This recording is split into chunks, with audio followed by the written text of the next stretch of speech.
ಪಾಳು ಬಿದ್ದಿದ್ದ ಕಟ್ಟಡದ ಮುಂದೆ ಬೀದಿ ವ್ಯಾಪಾರವನ್ನ ಮಾಡ್ತಾ ಇದ್ರು. ಇದ್ದಕ್ಕಿದ್ದಂತೆ ಕಟ್ಟಡ ಕುಸಿದಿದೆ. ಸ್ಥಳದಲ್ಲಿದ್ದಂತಹ ಓರ್ವ ದುರ್ಮರಣಕ್ಕೀಡಾಗಿದ್ದಾರೆ. ಒಟ್ಟು 4 ಗಾಯ ಆಗಿದೆ. ಇಬ್ಬರ ಸ್ಥಿತಿ ತೀವ್ರವಾಗಿ ಗಂಭೀರ ಆಗಿದೆ. ಪಾಳು ಬಿದ್ದಿದ್ದ ಕಟ್ಟಡ ಮುಂದೆ ವ್ಯಾಪಾರವನ್ನ ಮಾಡ್ತಾ ಇದ್ರು. ಬೀದಿ ವ್ಯಾಪಾರವನ್ನ ನಡೆಸ್ತಾ ಇದ್ದಂತಹ ಸಂದರ್ಭದಲ್ಲಿ ಕಟ್ಟಡ ಏಕಾಏಕಿ ಕುಸಿದಿದೆ. ಸ್ಥಳದಲ್ಲಿ ವ್ಯಾಪಾರವನ್ನ ಮಾಡ್ತಾ ಇದ್ದಂತಹರಲ್ಲಿ ಒಬ್ಬ ಸಾವನ್ನಪ್ಪಿದ್ದಾನೆ.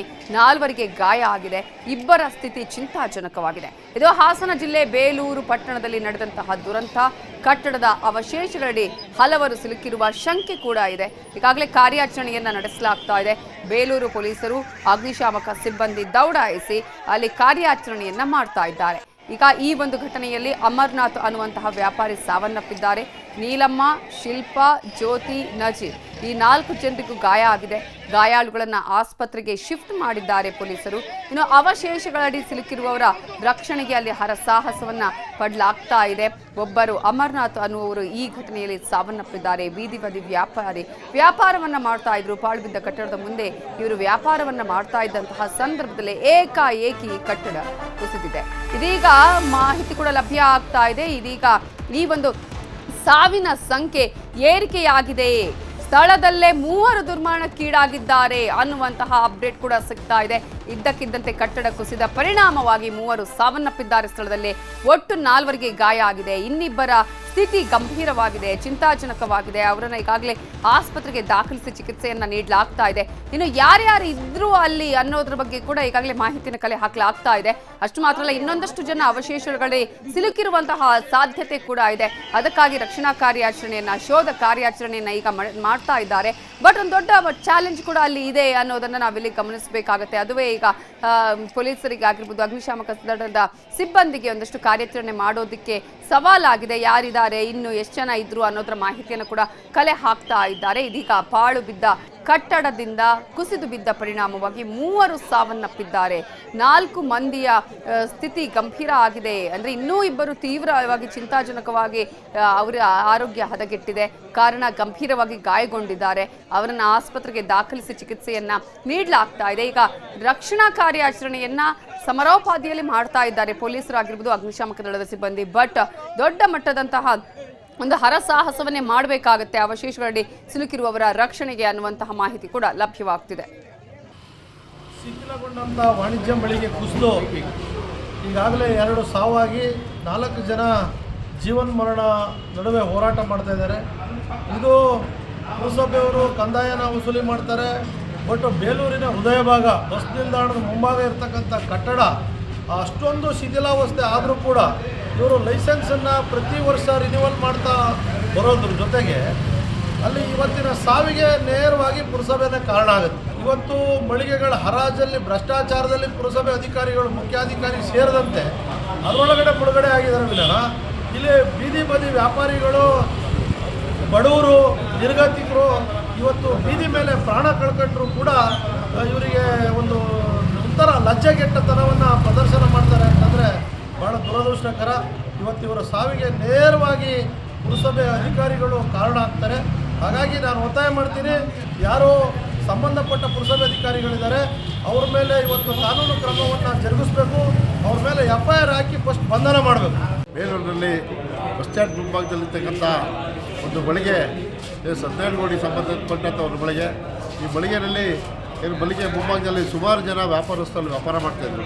ಏನಪ್ಪ ಅಂದರೆ ಅಲ್ಲಿ ಒಂದು ಶಾಪಿಂಗ್ ಕಾಂಪ್ಲೆಕ್ಸನ್ನು ಮಾಡಿದ್ದಾರೆ. ಅಲ್ಲಿ ಹೋಗೋಕ್ಕೋಸ್ಕರ 2 ಮಳಿಗೆಗಳನ್ನ ತೆರವುಗೊಳಿಸಿದ ಒಂದು ಕಾರಣದಿಂದಾಗಿ ಇವತ್ತು 3 ಸಾವು ನೋವುಗಳನ್ನು ಬೇಲೂರಲ್ಲಿ ನೋಡಬೇಕಾಗ್ತದೆ. ಯಾಕಪ್ಪ ಅಂದರೆ ಇಲ್ಲಿನ ಸಾರ್ವಜನಿಕರಾಗಿರ್ಬೋದು, ಅಲ್ಲಿ ಸಂಬಂಧಪಟ್ಟಂಥ ಏನು ಮಳಿಗೆ ಓನರ್ಗಳಿದ್ದಾರೆ ಅವ್ರು ಎಚ್ಚೆತ್ಕೊಂಡಿದ್ರೆ ಇವತ್ತು ಈ ಪರಿಸ್ಥಿತಿ ಬರ್ತಿರಲಿಲ್ಲ. ಮುಂದಿನ ದಿನಗಳಲ್ಲಿ ಈ ಥರ ಮಳಿಗೆಗಳು ಎಲ್ಲೇ ಇದ್ದಾವೆ ಪುರಸಭೆಯವರು ಎಚ್ಚೆತ್ಕೊಂಡು ಈ ಥರ ಮಳಿಗೆಗಳನ್ನ ಗಮನಿಸಿ. ಇದರ ಬಗ್ಗೆ ಇನ್ನಷ್ಟು ಡೀಟೇಲ್ಸ್ ಅನ್ನ ಕೊಡೋದಕ್ಕೆ ನಮ್ಮ ರಿಪೋರ್ಟರ್ ಕೃಷ್ಣಮೂರ್ತಿ ಫೋನ್ ಸಂಪರ್ಕದಲ್ಲಿ ಜಾಯ್ನ್ ಆಗಿದ್ದಾರೆ. ಕೃಷ್ಣಮೂರ್ತಿ, ಈಗಾಗಲೇ ಈ ಕಟ್ಟಡ ಯಾರಿಗೆ ಸೇರಿದ್ದು? ಈಗ ಪುರಸಭೆಯವರಿಗೆ ಸಂಬಂಧಪಟ್ಟಿರೋದ ಬೀದಿ ಬದಿ ವ್ಯಾಪಾರಿಗಳು ಎಷ್ಟು ಜನ ಅಲ್ಲಿ ವ್ಯಾಪಾರ ಮಾಡ್ತಾ ಇದ್ರು? ಗಂಭೀರವಾಗಿ ಗಾಯಗೊಂಡವರ ಸ್ಥಿತಿ ಹೇಗಿದೆ? ಸಾವನ್ನಪ್ಪಿದವರು ಯಾರು? ನವಿತಾ, ಪ್ರತಿನಿತ್ಯ 10 ಜನ ಬೀದಿ ಬದಿ ವ್ಯಾಪಾರಿಗಳು ಆ ಜಾಗದಲ್ಲಿ ವ್ಯಾಪಾರವನ್ನು ಕೂಡ ಮಾಡ್ತಿರ್ತಾರೆ.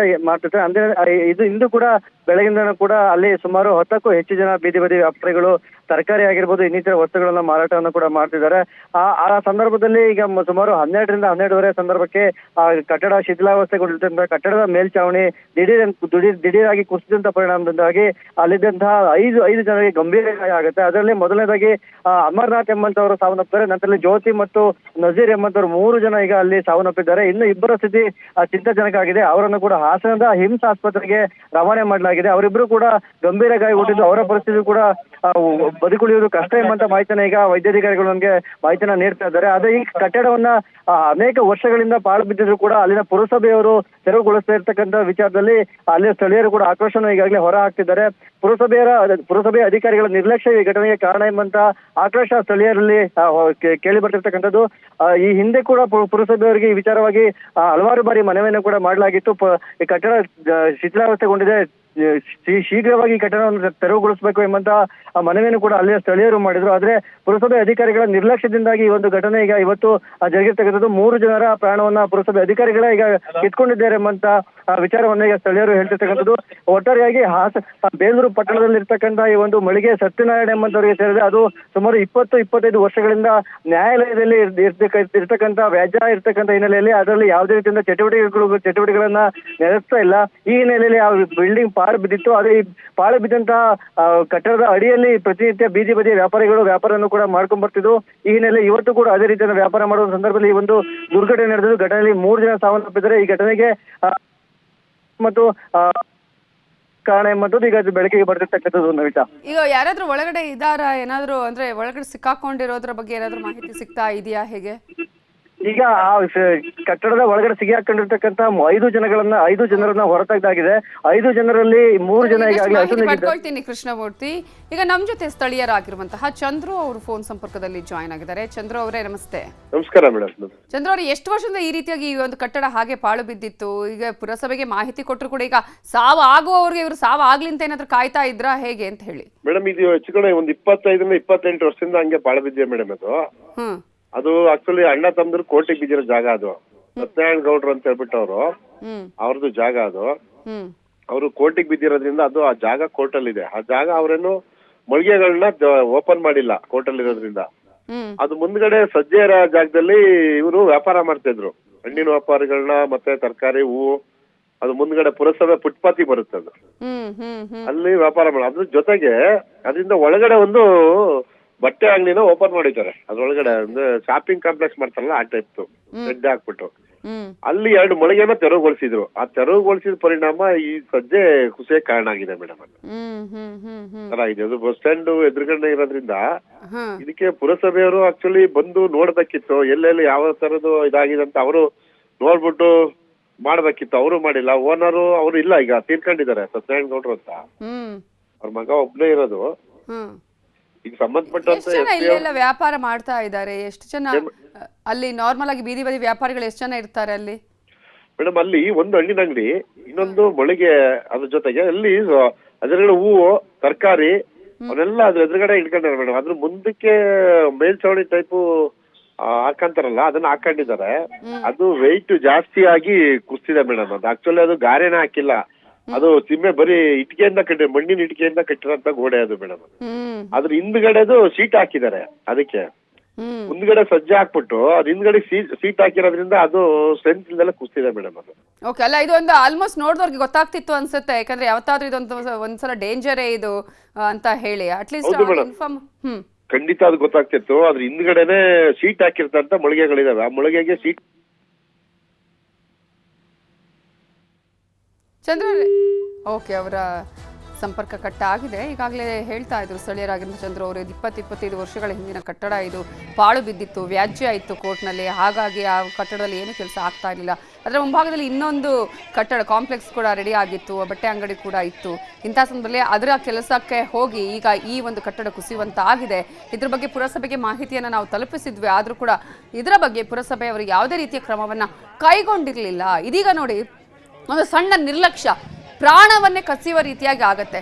ಪುರಸಭೆಯವರು ಯಾವತ್ತೇ ಹೋಗಿ ಬೇಡ, ಒಂದು ಫಸ್ಟ್ ಆಫ್ ಆಲ್ ಅಟ್ಲೀಸ್ಟ್ ಬೀದಿ ಬದಿ ವ್ಯಾಪಾರಿಗಳಿಗಾದ್ರೂ ಇಲ್ಲಿ ಬೇಡ, ಇದು ಯಾವತ್ತಾದ್ರೂ ಏನಾದರೂ ಅನಾಹುತಕ್ಕೆ ಕಾರಣ ಆಗಬಹುದು ಅನ್ನುವಂಥ ಮಾಹಿತಿಯನ್ನಾದ್ರೂ ಕೊಡಬೇಕಾಗಿತ್ತು.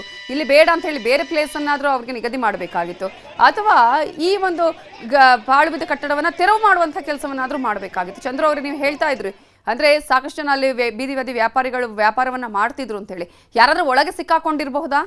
ಇಲ್ಲ ಮೇಡಮ್, ಎಲ್ಲ ತೆರವುಗೊಳಿಸಿದ್ರು, ಸಿಗಾಕೊಂಡಿದ್ರು. ಆಕ್ಚುಲಿ ಸ್ಪಾಟ್ ಅಲ್ಲಿ ಒಂದು ಸಾವಾಗಿದೆ ಮೇಡಮ್. ಇನ್ನು 4 ಜನ 3 ಜನ ಉಳಿಯ ಸ್ಥಿತಿಲಿಲ್ಲ. ಅವ್ರು ಹಾಸನ ಈಗ 3 ಜನ ತೀರ್ಕೊಂಡಿದ್ದಾರೆ ಅಂತ ಹೇಳ್ತಿದ್ದಾರೆ. ಇಲ್ಲ ಮೇಡಮ್, ಒಂದೇ ಸಾವಾಗಿರೋದು ಸ್ಪಾಟ್ ಅಲ್ಲಿ. ಇನ್ನು 4 ಜನನ ಹಾಸನ ಆಸ್ಪತ್ರೆಗೆ ಕರ್ಕೊಂಡು ಹೋಗಿದ್ದಾರೆ ಮೇಡಮ್. ಅದ್ರಲ್ಲಿ ಇನ್ನು 3 ಜನದ್ದು ಚಿಂತಾಜನಕ ಆಗಿದೆ. ಅವರು ಉಳಿಯೋದು ಕಂಡು ಬರುತ್ತಲ್ಲ. ಈಗ ನಜೀರ್ ಆಗಿರ್ಬೋದು, ಇನ್ನೊಬ್ರು ಮಹಿಳೆ, ಹಾಗೇನೆ ಅಮರ್ನಾಥ್, ಈ 3 ತೀರ್ಕೊಂಡಿದ್ದಾರೆ ಅಂತ. ಅಮರ್ನಾಥ್ ಒಬ್ಬರೇ ಮೇಡಮ್. ಈಗ ಆಕ್ಚುಲಿ ಗೌರ್ಮೆಂಟ್ ಆಸ್ಪತ್ರೆ ಬೇಲೂರು ಒಳಗಡೆ ಇರೋದು ಅಮರ್ನಾಥ್ ಒಬ್ಬರನ್ನ ಹಾಕಿರೋದು. ನಜೀರು ಇವರು 3 ಜನನ ಹಾಸನ ಆಸ್ಪತ್ರೆಗೆ ಕರ್ಕೊಂಡು ಹೋಗಿದ್ದಾರೆ ಮೇಡಮ್. ಅಲ್ಲೇದು ಪರಿಸ್ಥಿತಿ ಏನಾಗಿದೆ ಅಂತ ಗೊತ್ತಿಲ್ಲ. ಅಲ್ಲೇದು ಇಲ್ಲಿ ಸ್ಪಾಟ್ ಅಲ್ಲೂ ಒಬ್ರು ಇದಾಗಿದ್ದಾರೆ ಮೇಡಮ್. ಈಗ ಗಾಯಗಳ ಸ್ಥಿತಿ ಹೇಗಿದೆ ಅಂತ ಏನಾದ್ರು ಗೊತ್ತಿದೆಯಾ? ಆಸ್ಪತ್ರೆಗೆ ದಾಖಲಿಸಲಾಗಿದೆಯಲ್ಲ ಅಲ್ಲಿ? ಈ ಕಟ್ಟಡನ ತೆರವುಗೊಳಿಸೋದು ಕೂಡ ಆಗ್ತಾ ಇದೆಯಾ ಅಲ್ಲಿ ಸೈಮಲ್ಟೇನಿಯಸ್ಲಿ? ಮೇಡಮ್ ಈಗ ಅಲ್ಲಿ SP ಅವರು ಈಗಾಗಲೇ ಬರ್ತಿದ್ದಾರೆ ಮೇಡಮ್, ಈಗ ಜಾಗಕ್ಕೆ ಧಾವಿಸಿದ್ದಾರೆ. ಯಾಕಂದ್ರೆ 4 ಸಾವಾಯ್ತು ಅಂತ ಮಾಧ್ಯಮದಲ್ಲಿ ಮೀಡಿಯಾದಲ್ಲಿ ನೋಡ್ಬಿಟ್ಟು, ಆಕ್ಚುಲಿ ಅಲ್ಲಿ ಇರ್ತಕ್ಕಂಥದ್ದು ನಾವು ಅಲ್ಲೇ ಇದ್ವಿ. ನೀವು ಅಲ್ಲೇ ಇದ್ರಾ ಆ ಘಟನೆ ಆದಾಗ? ಮೇಡಮ್ ಅಲ್ಲೇ ಇದ್ರಾ ನೀವು? ಹೌದು ಮೇಡಮ್, ನಾವು ಅಲ್ಲ ಆದ ಒಂದು 10 ನಿಮಿಷಕ್ಕೆ ನಾವು ಅಲ್ಲಿಗೆ ಹೋದ್ವಿ. ಗೊತ್ತಾಯ್ತು ನಮ್ಗೆ ಇಲ್ಲೇ ಇತ್ತಲ್ಲ. ಅಲ್ಲಿ ಹೋದಾಗ ಅಷ್ಟೊತ್ತಿಗೆ ನಾವೆಲ್ಲ JCB ಅದೆಲ್ಲ ತರಿಸ್ಬಿಟ್ಟು ಅದನ್ನೆಲ್ಲ ಕಟ್ಟಡ ತೆರವುಗೊಳಿಸಿ ಅಲ್ಲಿ ಇದನ್ನೆಲ್ಲ ತಗೊಂಡೋಗಿ ಆಸ್ಪತ್ರೆಗೆ ಹಾಕಿದ್ವಿ. ಎಮರ್ಜೆನ್ಸಿ ಅಲ್ಲಿಂದ ಟ್ರೀಟ್ಮೆಂಟ್ ಮಾಡಿ ಒಬ್ರು ಅಮರ್ನಾಥ್ ಅನ್ನೋರು ಒಬ್ರು ತೀರ್ಕೊಂಡ್ರು. ಇನ್ನು 3 ಜನನ 4 ಜನ ಹಾಸನ ಆಸ್ಪತ್ರೆಗೆ ಅಡ್ಮಿಟ್ ಮಾಡಿ ಕರ್ಕೊಂಡು ಹೋಗಿದ್ದಾರೆ. ಅಲ್ಲೇನು ಮಾಹಿತಿ ಬಂದಿಲ್ಲ. ಓಕೆ, ಧನ್ಯವಾದಗಳು Chandru. Okay thank you. Okay, ಇನ್ನು ಬೇಲೂರು ಕ್ಷೇತ್ರದ ಶಾಸಕರಾಗಿರುವಂತಹ ಹುಲ್ಲಳ್ಳಿ ಸುರೇಶ್ ಅವರು ನಮ್ಮ ಜೊತೆ ಈಗ ಫೋನ್ ಸಂಪರ್ಕದಲ್ಲಿ ಜಾಯ್ನ್ ಆಗಿದ್ದಾರೆ. ನಮಸ್ತೆ ಸರ್. ನಮಸ್ತೆ ಮೇಡಮ್. ನಮಸ್ತೆ. ಈಗಾಗಲೇ 3 ಜನ ಸಾವನ್ನಪ್ಪಿದ್ದಾರೆ ಅನ್ನುವಂಥ ಮಾಹಿತಿ ಲಭ್ಯ ಆಗ್ತಾ ಇದೆ. ಈಗ ನನಗೆ ಬಂದ ಮಾಹಿತಿ, ನಾನು ಇಲ್ಲಿ ಒಂದು ಕಾರ್ಯಕ್ರಮದಲ್ಲಿದ್ದೆ, ಈಗ ಅಲ್ಲಿಂದ ತೆರಳುತ್ತಾ ಇದ್ದೀನಿ. 15-20 ನಿಮಿಷದೊಳಗಡೆ ಆ ಸ್ಥಳಕ್ಕೆ ಭೇಟಿ ಕೊಡ್ತಕ್ಕಂತ ಕೆಲಸನ ಮಾಡ್ತೀನಿ. ನನಗೆ ಅಧಿಕಾರಿಗಳಿಂದ ಬಂದಂತ ಇದು, ಒಬ್ರು ಸ್ಥಳದಲ್ಲಿ ಮೃತಪಟ್ಟಿದ್ದಾರೆ, ಇನ್ನು 3 ಜನ ತುಂಬಾ ಸೀರಿಯಸ್ ಆಗಿ ಹಾಸನದ ಜಿಲ್ಲಾಸ್ಪತ್ರೆಗೆ ಅವರನ್ನ ಚಿಕಿತ್ಸೆಗೆ ಕಳಿಸ್ಕೊಡ್ಲಾಗಿದೆ ಅಂತಕ್ಕಂಥದ್ದು ಬಂದಿದೆ. ಇನ್ನೊಂದು ಅಲ್ಲೇ ಬೇಲೂರಲ್ಲೇ ಚಿಕಿತ್ಸೆ ಕೊಡಿಸ್ತಾ ಇದೀವಿ ಅಂತಕ್ಕಂಥ ಮಾಹಿತಿ ನನಗಿದೆ. ಸರ್, ಈಗ ಇದು 25 ವರ್ಷಗಳ ಹಳೆ ಕಟ್ಟಡ, ಗೊತ್ತಿತ್ತು ಎಲ್ರಿಗೂ ಕೂಡ. ಈಗ ಒಂದು ವ್ಯಾಜ್ಯದಲ್ಲಿ ಇದ್ರೂ ಕೂಡ ಅಟ್ಲೀಸ್ಟ್ ಈಗ ಈ ತರ ಇದೆ ಪಾಳು ಬಿದ್ದ ಕಟ್ಟಡ ಅನ್ನೋದು ಗೊತ್ತಿದ್ರು ಅಟ್ಲೀಸ್ಟ್ ಒಂದು ಕ್ರಮ ಕೈಗೊಳ್ಬೇಕಾಗಿತ್ತಲ್ಲ ಅಂತ ಹೇಳಿ. ಈಗ ಏನು ಪುರಸಭೆಯವರ ವಿರುದ್ಧ ಏನ್ ಕ್ರಮ ಆಗ್ಬೇಕು ಇದ್ರಲ್ಲಿ? ಆಗ್ಲೇಬೇಕು, ಯಾಕಂದ್ರೆ 3 ಸಾವಾಗಿದೆ. ಈ ಒಂದು ಮಾನವನ ಜನ್ಮಕ್ಕೆ ನಾವು ಬೆಲೆ ಕಟ್ಲಿಕ್ಕೆ ಆಗಲ್ಲ. ಈ ತರದ್ದು ಅವ್ಯವಸ್ಥೆ ಇರ್ತಕ್ಕಂಥ ಕಟ್ಟಡ ಆಗ್ಲಿ, ಸಂಬಂಧಪಟ್ಟ ಅಧಿಕಾರಿಗಳಾಗ್ಲಿ, ಸಂಬಂಧಪಟ್ಟ ಮಾಲೀಕರಾಗ್ಲಿ ಇದ್ರ ವಿರುದ್ಧ ಕ್ರಮವನ್ನ ಕೈಗೊಳ್ಳಲೇಬೇಕು. ಇದರಲ್ಲಿ ಏನು ರಾಜಿ ಸೂತ್ರ ಇಲ್ಲ. ಯಾಕೆಂದ್ರೆ ಇದು ಈಗಾಗಲೇ ಇದ್ರ ಬಗ್ಗೆ ಏನೇನಾಗಿದೆ ಅಂತಕ್ಕಂಥದ್ದು ನನಗೆ ಒಂದ್ ಸ್ವಲ್ಪ ಮಾಹಿತಿ ಕೊರತೆ ಇದೆ. ನಾನು ಸ್ಥಳಕ್ಕೆ ಹೋಗಿ ಸ್ಥಳದಲ್ಲಿ ಮಾಹಿತಿಯನ್ನ ತಗೊಂಡು ನಮ್ಗೆ ಪ್ರಕ್ರಿಯಿಸ್ತಕ್ಕಂಥ ಕೆಲಸನ ಮಾಡ್ತೀನಿ. ಸರ್, ಒಂದು ಕ್ವಿಕ್ ಆಗಿ ಸರ್, ಈಗ ಅಂದ್ರೆ ಬೀದಿ ಬದಿ ವ್ಯಾಪಾರಿಗಳಂತ ಹೇಳಿದ್ರೆ ನಿಮ್ಗೆ ಗೊತ್ತಿರುತ್ತೆ ಅವರ ಜೀವನ ಯಾವ ರೀತಿ ಆಗಿರುತ್ತೆ ಅಂತ ಹೇಳಿ. ಇಂತಹ ಸಂದರ್ಭದಲ್ಲಿ ಈಗ ಒಂದ್ ಕಡೆ 3 ಅವರ ಕುಟುಂಬಸ್ಥರಿಗೆ ಹೇಗೆ ಅನ್ನೋದು ಪರಿಹಾರ ಏನಾದರೂ ಕೊಡಿಸುವಂತಹ ಕೆಲಸ ಮಾಡ್ತೀರಾ? ಜೊತೆಗೆ ಈಗ ಗಾಯಾಳುಗಳಿಗೆ ಅವರ ಚಿಕಿತ್ಸಾ ವೆಚ್ಚವನ್ನು ಏನಾದರೂ ಭರಿಸುವಂತಹ ಕೆಲಸ ಆಗತ್ತಾ ಸರ್? ಹೇಗೆ? ಖಂಡಿತವಾಗ್ಲೂ ಅವರ ಕುಟುಂಬಕ್ಕೆ ಸ್ವಾಂತನ ಸುಮ್ಮನೆ ಹೇಳಿದ್ರು ಸಾಲದು. ಕುಟುಂಬಕ್ಕೆ ಏನು ಅನ್ಯಾಯ ಆಗಿದೆ ಅದನ್ನ ಪರಿಹಾರವನ್ನ ಕೊಡಿಸ್ತಕ್ಕಂಥ ಕೆಲಸನೂ ಮಾಡ್ತೀವಿ. ಅದ್ರ ಜೊತೆನಲ್ಲಿ ಈ ಕಟ್ಟಡದ ಬಗ್ಗೆ ಈಗಾಗಲೇ ಏನೇನು ಮಾಹಿತಿ ಇದೆ, ಪುರಸಭೆ ಇರ್ಬೋದು, ಅಧಿಕಾರಿಗಳಿರ್ಬೋದು, ಮಾಲೀಕರಿರ್ಬೋದು, ಅವ್ರ ವಿರುದ್ಧ ಶಿಸ್ತು ಕ್ರಮವಾಗುತ್ತೆ.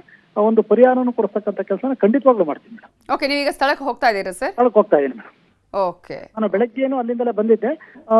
ಕಾರ್ಯಕ್ರಮಗಳಿರೋದ್ರಿಂದ ನಾನು ಈಗ ಕಾರ್ಯಕ್ರಮ ಮುಗಿಸ್ಕೊಂಡು ಈಗ ಅಲ್ಲಿ ಹೋಗ್ತಾ ಇದ್ದೀನಿ. ಸುದ್ದಿ ತಿಳಿದ ತಕ್ಷಣ ಅಲ್ಲಿಂದ ತೆರಳಿದ್ದೀನಿ madam. Okay, thank you sir. Hullalli Suresh ಅವರು ನ್ಯೂಸ್ 18 ಜೊತೆ ಮಾತನಾಡಿದ್ದಕ್ಕಾಗಿ. ಸ್ಥಳಕ್ಕೆ ನಾನೀಗ ತೆರಳ್ತಾ ಇದ್ದೀನಿ. ಹಾಗೆಯೇ ಯಾರ್ಯಾರು ಈ ಒಂದು ಘಟನೆಯಲ್ಲಿ ಸಾವನ್ನಪ್ಪಿದ್ದಾರೆ ಅವರ ಕುಟುಂಬಸ್ಥರಿಗೆ ಪರಿಹಾರ ಕೊಡಿಸುವಂತಹ ಕೆಲಸವನ್ನು ಮಾಡಲೇಬೇಕು. ಆ ಕೆಲಸ ಆಗುತ್ತೆ. ಜೊತೆಗೆ ಗಾಯಾಳುಗಳಿಗೆ ಚಿಕಿತ್ಸಾ ವೆಚ್ಚವನ್ನು ಭರಿಸಬೇಕು ಅನ್ನುವಂತಹ ಮಾತನ್ನು ಹೇಳಿದ್ದಾರೆ ಹುಲ್ಲಳ್ಳಿ ಸುರೇಶ್ ಅವರು. ಈಗಾಗಲೇ ನಮಗೆ ಗೊತ್ತು ಬೀದಿ ಬದಿ ವ್ಯಾಪಾರಿಗಳ ಪರಿಸ್ಥಿತಿ ಹೇಗಿರುತ್ತೆ. ಅವರು ಆ ಒಂದು ವ್ಯಾಪಾರವನ್ನು ಮಾಡಿದ್ರೆ ಅವತ್ತಿನ ದಿನವನ್ನು ನಿರ್ವಹಣೆ ಮಾಡೋದಕ್ಕೆ ಸಾಧ್ಯ ಆಗೋದು. ಕೊಪ್ಪಳದಲ್ಲಿ ವಿದೇಶಿ ಮಹಿಳೆ ರೆಸಾರ್ಟ್ ಮಾಲಕಿ ಮೇಲೆ ನಡೆದಂತಹ ಅತ್ಯಾಚಾರ ಪ್ರಕರಣಕ್ಕೆ ಸಂಬಂಧಪಟ್ಟ ಹಾಗೆ ತಲೆಮರೆಸಿಕೊಂಡಿದ್ದ 3ನೇ ಆರೋಪಿಯ ಬಂಧನ ಆಗಿದೆ. ಈಗ ತಮಿಳುನಾಡಿನಲ್ಲಿ ಆತನನ್ನ ಬಂಧಿಸಿ ಕೊಪ್ಪಳ ಪೊಲೀಸರು ಇದೀಗ ಕೊಪ್ಪಳಕ್ಕೆ ಕರೆ ತರ್ತಾ ಇದ್ದಾರೆ. 3ನೇ ಆರೋಪಿಯ ಹುಡುಕಾಟವನ್ನು ನಿರಂತರವಾಗಿ ಪೊಲೀಸರು ಮಾಡ್ತಾ ಇದ್ರು. ನಿನ್ನೆ ಮಲ್ಲೇಶ್ ಹಾಗೇನೆ ಚೇತನ್ ಅಂತ ಹೇಳಿ ಇವರಿಬ್ಬರನ್ನ ಪೊಲೀಸರು ಅರೆಸ್ಟ್ ಮಾಡಿದ್ರು. ಇದೀಗ ಇಬ್ಬರು ಆರೋಪಿಗಳನ್ನ ಕರೆತಂದು ಸ್ಥಳ ಮಹಜರು ಮಾಡಿದ್ದಾರೆ. ಜೊತೆಗೆ ಸಾಣಾಪುರ ಬಳಿಯ ಎಡದಂಡೆ ಕಾಲುವೆ ಬಳಿ ಪಂಚನಾಮೆಯನ್ನ ಮಾಡಿದ್ದಾರೆ. ಮೂರನೇ ಆರೋಪಿಯನ್ನು ಕೂಡ ಈಗಾಗಲೇ ಬಂಧಿಸಿ ಕರೆತರುವಂತಹ ಕೆಲಸವನ್ನ ಕೊಪ್ಪಳ ಪೊಲೀಸರು ಮಾಡ್ತಾ ಇದ್ದಾರೆ. ಈತ ತಮಿಳುನಾಡಿನಲ್ಲಿ ತಲೆಮರೆಸಿಕೊಂಡಿದ್ದ. ಅಲ್ಲಿಗೆ ಹೋಗಿ ಖಚಿತ ಮಾಹಿತಿಯನ್ನ ಆಧರಿಸಿ ಆತ ಅಲ್ಲಿ ಇರುವುದರ ಬಗ್ಗೆ ಖಚಿತಪಡಿಸಿಕೊಂಡಂತಹ ಪೊಲೀಸರು ತಮಿಳುನಾಡಿನಲ್ಲಿ ಆತನನ್ನ ಅರೆಸ್ಟ್ ಮಾಡಿ ಇದೀಗ ಕೊಪ್ಪಳಕ್ಕೆ ಕರೆತರ್ತಾ ಇದ್ದಾರೆ. ಇನ್ನು ಉಳಿದ ಇಬ್ಬರು ಆರೋಪಿಗಳನ್ನ ಮೊನ್ನೆ ಅರೆಸ್ಟ್ ಮಾಡಲಾಗಿತ್ತಲ್ಲ, ಈ ಇಬ್ಬರು ಆರೋಪಿಗಳನ್ನ ಸ್ಥಳಕ್ಕೆ ಕರೆತಂದು ಸ್ಥಳ ಮಹಜರು ನಡೆಸಲಾಗಿದೆ. ಸಾಣಾಪುರ ಬಳಿಯ ಈ ಎಡದಂಡೆ ಕಾಲುವೆ ಬಳಿ ಈ ಘಟನೆ ನಡೆದಿರುವುದು. ಅಲ್ಲಿ ಪಂಚನಾಮೆಯನ್ನು ಕೂಡ ಮಾಡಿದ್ದಾರೆ ಪೊಲೀಸರು. ಮತ್ತೊಬ್ಬ ಆರೋಪಿಯ ಅರೆಸ್ಟ್ ಆಗಿದೆ. ಈಗ ಈ ಪ್ರಕರಣದಲ್ಲಿ ಮೂವರು ಈ ರೀತಿಯಾಗಿ ಲೈಂಗಿಕ ದೌರ್ಜನ್ಯವನ್ನ ಎಸಗಿದ್ರು. ಜೊತೆಗೆ ಒಬ್ಬನ ಸಾವಿಗೂ ಕೂಡ ಕಾರಣ ಆಗಿದ್ರು.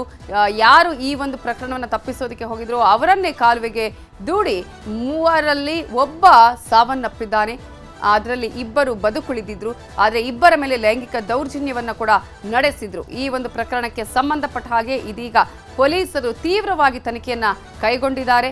ಜೊತೆಗೆ ಈಗಾಗಲೇ ಇಬ್ಬರ ಅರೆಸ್ಟ್ ಆಗಿತ್ತು. ಒಬ್ಬನನ್ನ ಹುಡುಕಾಡ್ತಾ ಇದ್ರು. ಈಗ ಆತನು ಕೂಡ ಸಿಕ್ಕಿಬಿದ್ದಿದ್ದಾನೆ.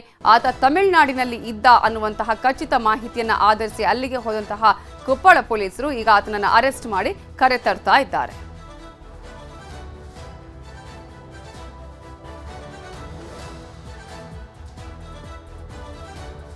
ಇದರ ಬಗ್ಗೆ ಇನ್ನಷ್ಟು ಡೀಟೇಲ್ಸ್ ಅನ್ನ ಕೊಡೋದಕ್ಕೆ ನಮ್ಮ ರಿಪೋರ್ಟರ್ ಬಸವರಾಜ್ ಈಗ ನೇರ ಸಂಪರ್ಕದಲ್ಲಿ ಜಾಯ್ನ್ ಆಗಿದ್ದಾರೆ. ಬಸವರಾಜ್, ಈಗ ಲೈಂಗಿಕ ದೌರ್ಜನ್ಯ ಹಾಗೆಯೇ ಸಾವಿನ ಪ್ರಕರಣಕ್ಕೆ ಸಂಬಂಧಪಟ್ಟ ಹಾಗೆ ಈ ಪ್ರಕರಣದಲ್ಲಿ ಇಲ್ಲಿವರೆಗೂ ತನಿಖೆ ಯಾವ ರೀತಿಯಾಗಿ ಸಾಗಿದೆ? ಈಗ ತಮಿಳುನಾಡಿನಿಂದ ಇನ್ನೊಬ್ಬ ಆರೋಪಿಯನ್ನ ಎಷ್ಟು ಹೊತ್ತಿಗೆ ಕರೆತರಲಾಗತ್ತೆ?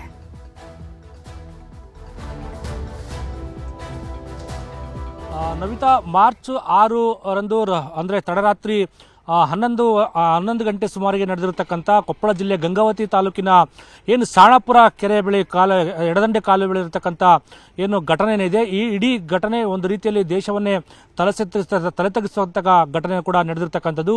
ಈ ಘಟನೆ ನಂತರ ಇಡೀ ಕೊಪ್ಪಳ ಪೊಲೀಸ್ ಕೂಡ ಅಲರ್ಟ್ ಆಗಿರ್ತಕ್ಕಂಥದ್ದು. ಇದಕ್ಕೆ ಸಂಬಂಧಪಟ್ಟಂಗೆ ತನಿಖಾ ತಂಡಗಳನ್ನು ಕೂಡ ರಚನೆ ಮಾಡಿತ್ತು. ಈಗಾಗಲೇ ಘಟನೆಯ ನಂತರ ಕೆಲವೇ ಗಂಟೆಗಳಲ್ಲಿ ಕೂಡ ಇಬ್ಬರು ಆರೋಪಿಗಳನ್ನು ಬಂಧಿಸುವಲ್ಲಿ ಕೂಡ ಗಂಗಾವತಿ ಗ್ರಾಮೀಣ ಠಾಣೆ ಪೊಲೀಸರು ಕೂಡ ಯಶಸ್ವಿಯಾಗಿರ್ತಕ್ಕಂಥದ್ದು.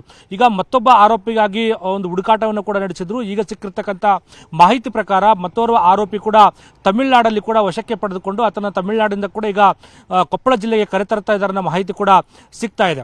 ಈ ಒಂದು ಘಟನೆಯ ನಂತರ ಅಂದರೆ ಇಲ್ಲಿ ಹೆಚ್ಚಾಗಿ ವಿದೇಶಿ ಪ್ರವಾಸಿಗರು ಹೆಚ್ಚಾಗಿ ಬರ್ತಕ್ಕಂಥ ಹಂಪಿ ಮತ್ತು ಹಂಪಿಯ ಜೊತೆಗೆ ಆನೆಗುಂದಿ ಸುತ್ತಮುತ್ತಲಿರ್ತಕ್ಕಂಥ ಏನು ಹೋಮ್ ಸ್ಟೇಗಳಿದ್ದಾವೆ ಅಲ್ಲಿಂದ ಕೂಡ ಪ್ರವಾಸಿಗರು ಕೂಡ ಈ ಘಟನೆಯ ನಂತರ ಸಾಕಷ್ಟು ಆತಂಕಗೊಂಡು ಮತ್ತೆ ವಾಪಸ್ ತಮ್ಮ ದೇಶಕ್ಕೆ ಕೂಡ ಕೆಲವು ತೆರಳುತ್ತಾ ಇದ್ದಾರೆ ಅನ್ನೋ ಮಾಹಿತಿ ಕೂಡ ಸಿಗ್ತಾ ಇದೆ. ಕೆಲವು ಕಡೆ ಈಗಾಗಲೇ ರೂಮ್ಗಳನ್ನು ಚೆಕ್ಔಟ್ ಮಾಡಿ ವಾಪಸ್ ಕೂಡ ಅವರ ದೇಶಕ್ಕೆ ಕೂಡ ತೆರಳತಕ್ಕಂಥದ್ದು ಕೂಡ ಇಲ್ಲಿ ಗೊತ್ತಾಗ್ತಾ ಇದೆ.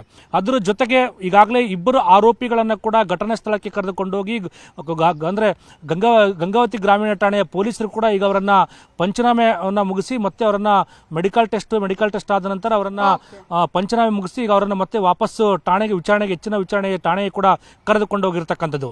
Namita, okay, thank you Basavaraj ಡೀಟೇಲ್ಸ್ಗೆ. ಇನ್ನು ಈ ಒಂದು ಘಟನಾ ಸ್ಥಳದಿಂದನೇ ನಮ್ಮ ರಿಪೋರ್ಟರ್ ಬಸವರಾಜ್ ಪ್ರತ್ಯಕ್ಷ ವರದಿಯನ್ನು ಕೊಟ್ಟಿದ್ದಾರೆ, ನೋಡೋಣ.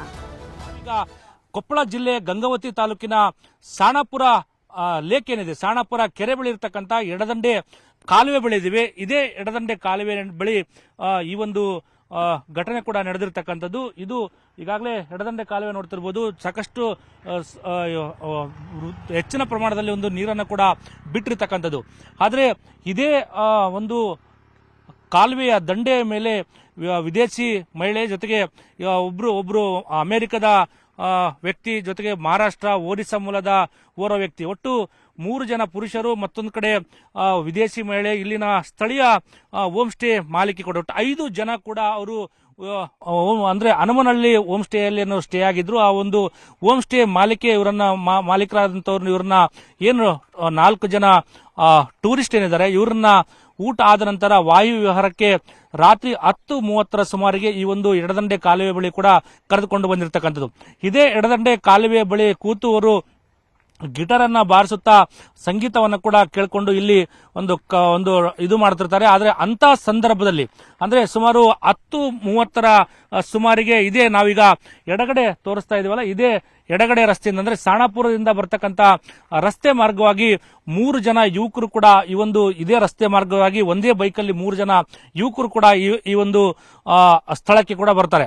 ಆ ಪ್ರವಾಸಿಗರು ಮತ್ತು ಇಲ್ಲಿನ 3 ಜನ ಯುವಕರ ನಡುವೆ ಕೂಡ ಒಂದು ಮಾತಿನ ಚಕಮಕಿ ಕೂಡ ನಡೆಯುತ್ತೆ. ಆ ಸಂದರ್ಭದಲ್ಲಿ ಏಕಾಏಕಿಯಾಗಿ ಯುವಕರು ಅಂದ್ರೆ 3 ಜನ ಯುವಕರು ಆ ಒಂದು ಏನು ಒರಿಸ್ಸಾ ಮೂಲದ ಒಬ್ಬ ವ್ಯಕ್ತಿಯ ಮೇಲೆ ಒಂದು ಕಲ್ಲಿನಿಂದ ಕೂಡ ಮಾರಣಾಂತಿಕವಾಗಿ ಹಲ್ಲೆಯನ್ನು ಕೂಡ ಮಾಡ್ತಾರೆ. ಅದಾದ ನಂತರ ಇನ್ನೂ ಇರತಕ್ಕಂಥ ಅಮೆರಿಕ ಮತ್ತು ಮಹಾರಾಷ್ಟ್ರದ ವ್ಯಕ್ತಿಯ ಮೇಲೆ ಕೂಡ ಮಾರಣಾಂತಿಕ ಹಲ್ಲೆ ಕೂಡ ಮಾಡ್ತಾರೆ.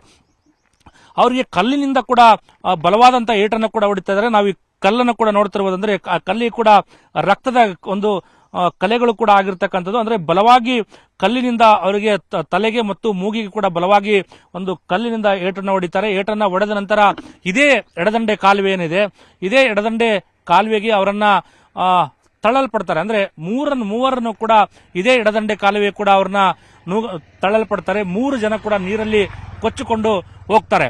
ಆ ಸಂದರ್ಭದಲ್ಲಿ ನೀರಲ್ಲಿ ಕೊಚ್ಚಿಕೊಂಡು ಹೋದ ಸಂದರ್ಭದಲ್ಲಿ ಅಮೆರಿಕದ ಡ್ಯಾನಿಯಲ್ ಮತ್ತೆ ಜೊತೆಗೆ ಮಹಾರಾಷ್ಟ್ರದ ಪಂಕಜ್ ಅಂತಕ್ಕಂಥವ್ರು ಕೂಡ ಈಜಿ ಒಂದು ದಡವನ್ನು ಕೂಡ ಮುಂದಗಡೆ ದಡವನ್ನು ಕೂಡ ಸೇರಿ ನದಿಗೆ ತಳ್ಳಲ್ಪಟ್ಟ ನಂತರ ಈ ಒಂದು ತುಂಗಭದ್ರಾ ಕಾಲುವೆಗೆ ತಳ್ಳಲ್ಪಟ್ಟ ನಂತರ ಇಲ್ಲಿರ್ತಕ್ಕಂಥ ವಿದೇಶಿ ಮಹಿಳೆ ಮತ್ತು ಇಲ್ಲಿನ ಹನುಮನಹಳ್ಳಿಯ ಹೋಮ್ ಸ್ಟೇ ಮಾಲೀಕೆಯರ ಮೇಲೆ ಇಬ್ಬರ ಮೇಲೆ ಕೂಡ ಲೈಂಗಿಕ ದೌರ್ಜನ್ಯವನ್ನು ಕೂಡ ಈ 3 ಜನ ದುರಾಳರು ಕೂಡ ಮಾಡ್ತಕ್ಕಂಥದ್ದು. ಆದ್ರೆ ಸಾಕಷ್ಟು ಪ್ರತಿರೋಧ ಒಡ್ಡಿದ್ರು ಕೂಡ ಈ ಒಂದು 3 ಜನ ಯುವಕರು ಅವರ ಮೇಲೆ ಲೈಂಗಿಕ ದೌರ್ಜನ್ಯ ಕೂಡ ಎಸಗಿರ್ತಕ್ಕಂಥದ್ದು.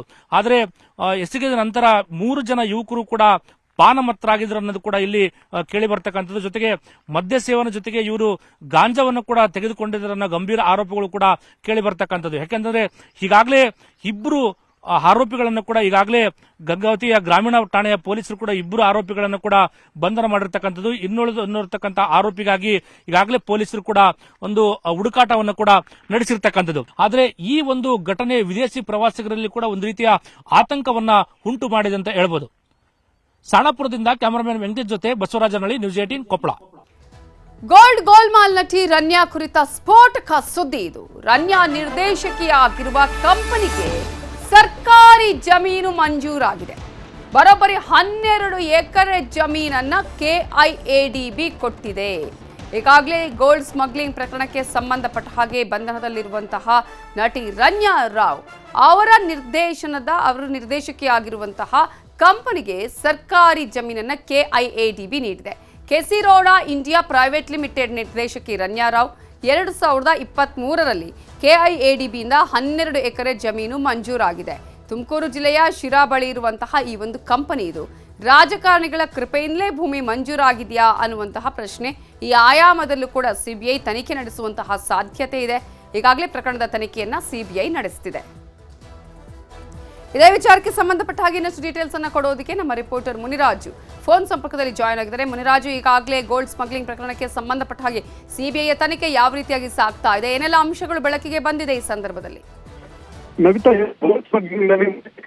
ರನ್ಯಾ ಅರೆಸ್ಟ್ ಆಗಿದ್ದಾರೆ. ಆದ್ರೆ ಇದೇ ವೇಳೆ ಆಕೆಗೆ ಸಂಬಂಧಪಟ್ಟಂತ ಏನು ಒಂದು ಕಂಪನಿ ಏನಿದೆ ಆ ಒಂದು ಕಂಪನಿಗೆ ಸಂಬಂಧಪಟ್ಟಂತೆ ಸರ್ಕಾರ ಜಮೀನು ಕೂಡ ಮಂಜೂರಾಗಿರೋದು ಈಗ ಬೆಳಕಿಗೆ ಬಂದಿರೋದು.